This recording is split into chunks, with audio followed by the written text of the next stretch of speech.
चंद्रयान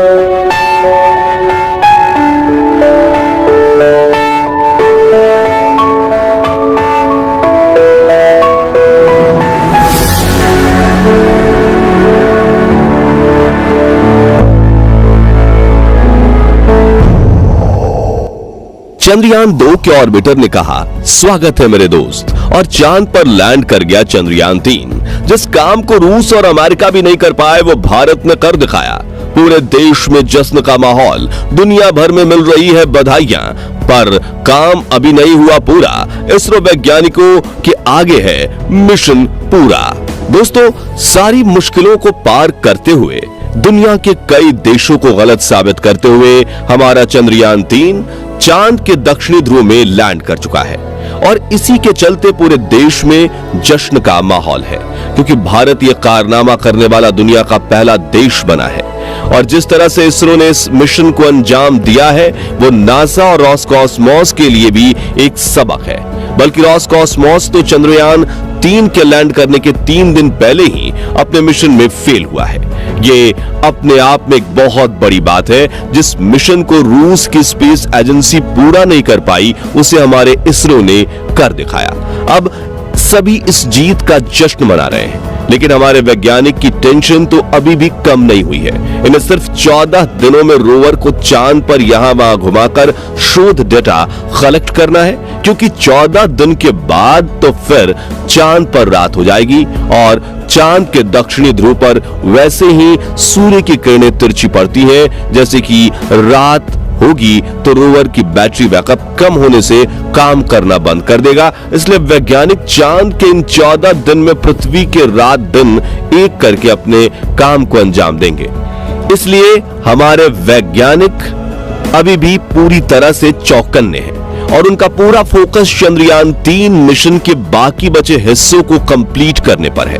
यह मिशन अभी 14 दिन तक चलने वाला है, लेकिन इन 14 दिनों में होगा क्या? इसरो चांद पर कौन कौन से परीक्षण करने वाला है और कैसी रही चंद्रयान 3 की लैंडिंग के आखिरी पलों की यह कहानी? आइए ये सब कुछ विस्तार से जानते हैं। दोस्तों, 23 अगस्त की शाम आपको अपने घर के आसपास पटाखों और आतिशबाजियों का शोर जरूर सुनाई दिया होगा, पर ना तो अभी दिवाली आई है और ना ही कोई दूसरा बड़ा त्योहार। फिर ये आतिशबाजी किस लिए की गई? असल में ये शोर चंद्रयान 3 की कामयाबी का था। करोड़ों लोग इसकी लैंडिंग को शाम से ही लाइव देख रहे थे और जैसे ही हमारे विक्रम लैंडर ने चांद की सतह पर सॉफ्ट लैंड किया, लोग खुशी के मारे चिल्लाने लगे और हर तरफ आतिशबाजी शुरू हो गई, क्योंकि सबको मालूम है कि यह मिशन हमारे लिए कितना ज्यादा महत्वपूर्ण है। इसरो वैज्ञानिकों ने हमसे जो वादा किया था उसको पूरा करके दिखाया। बहुत सारे देश जो भारत से जलते हैं और जिन्होंने चंद्रयान 2 के फेलियर पर हमारा मजाक बनाया था, उन सब की बोलती बंद हो गई है। चंद्रयान 3 की सफलता उन सभी देशों के मुंह पर एक करारा तमाचा है जो भारत की क्षमता पर शक करते हैं। आज दुनिया भर के बड़े बड़े एडवांस देश जैसे रूस, अमेरिका और यूके वगैरह हमें इस मिशन की सफलता पर बधाई दे रहे हैं। वाकई हमारे वैज्ञानिकों ने दुनिया के सामने भारत का सर ऊंचा कर दिया है और इस सफलता का पूरा श्रेय सिर्फ उन्हीं को दिया जाना चाहिए। जहां हम सभी लोग पूरी तरह इस बड़ी जीत के नशे में चूर हैं, वहीं हमारे वैज्ञानिकों ने अपना फोकस मिशन से जरा भी नहीं हटाया है, क्योंकि उन्हें मालूम है कि काम अभी पूरा नहीं हुआ है। तो अब आगे वैज्ञानिक इस मिशन में और क्या क्या रिसर्च करने वाले हैं और उनकी ये खोज हमारे किस तरह काम आएगी, ये जानने से पहले चलिए इस लैंडिंग के कुछ आखिरी लम्हों के बारे में आपको बताते हैं, ताकि जो लोग इसकी लैंडिंग लाइव नहीं देख पाए वो भी उस पल का हिस्सा बन सके। दोस्तों, हमारे चंद्रयान 3 का विक्रम लैंडर 17 अगस्त के दिन अपने प्रपल्शन मॉड्यूल से अलग हुआ था और सही मायनों में देखें तो इसी सेपरेशन के साथ उल्टी गिनती लैंडिंग की चालू हो गई थी। दरअसल इसके बाद विक्रम लैंडर को बहुत तेजी से चांद की सतह की तरफ नीचे लाया गया, जिसके चलते 3 दिन के अंदर यानी 20 अगस्त को सतह से इसकी दूरी सिर्फ 25 किलोमीटर रह गई। यहां से विक्रम लैंडर को इसकी लैंडिंग साइट की तरफ लूनर ग्रेविटी की मदद से फ्री फॉल कराया गया। इस दौरान यह हमें चांद के अलग अलग एंगल से ली गई तस्वीरें और फोटोज भी भेजता रहा, जिन्हें आप इस समय अपनी स्क्रीन पर देख रहे हैं। और यही वो पल था जब चंद्रयान 2 के ऑर्बिट ने इसके साथ कनेक्शन बनाकर इसको वेलकम बडी का मैसेज किया, जिसका मतलब होता है स्वागत है मेरे दोस्त। विक्रम लैंडर ने चांद के बेहद करीब जाकर इसके जो फोटो और वीडियोस कैप्चर किए, उन्हें देखकर हम लोगों को तो बहुत खुशी हुई, लेकिन वैज्ञानिकों की नजर में ये तस्वीरें चिंता को बढ़ाने वाली थी। दरअसल इन तस्वीरों को देखकर यह एहसास हुआ कि वाकई चांद के इस हिस्से में काफी सारे गड्ढे हैं और ये हर जगह हद से ज्यादा उबड़-खाबड़ है।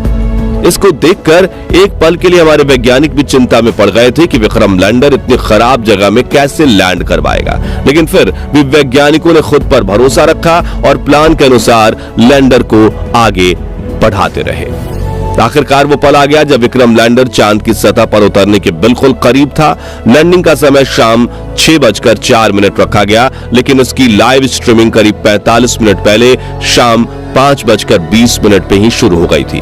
भारत ही नहीं बल्कि दुनिया भर के करोड़ों लोग इस ऐतिहासिक पल का हिस्सा बनने के लिए इसे लाइव देख रहे थे, जैसा इसरो ने प्लान किया था। चंद्रयान बिल्कुल वैसे ही आगे बढ़ रहा था, लेकिन फिर भी हर एक बीतते पल के साथ लोगों की धड़कनें बढ़ती जा रही थी। दरअसल चंद्रयान लोगों के सामने एकदम लाइव आगे बढ़ रहा था और लोगों के मन में बस एक ही बात चल रही थी कि अब कोई अनहोनी ना हो जाए, और ना जाने कितने लोगों ने इस मिशन के कामयाब होने की प्रार्थना भी की होगी। तकरीबन 40 मिनट लाइव स्ट्रीम होने के बाद आखिरकार वो पल आया जब चंद्रयान 3 ने चांद के दक्षिणी ध्रुव की जमीन को टच किया और इसरो के सफल सॉफ्ट लैंडिंग होने की अनाउंसमेंट सुनते ही पूरा देश खुशी से झूम उठा।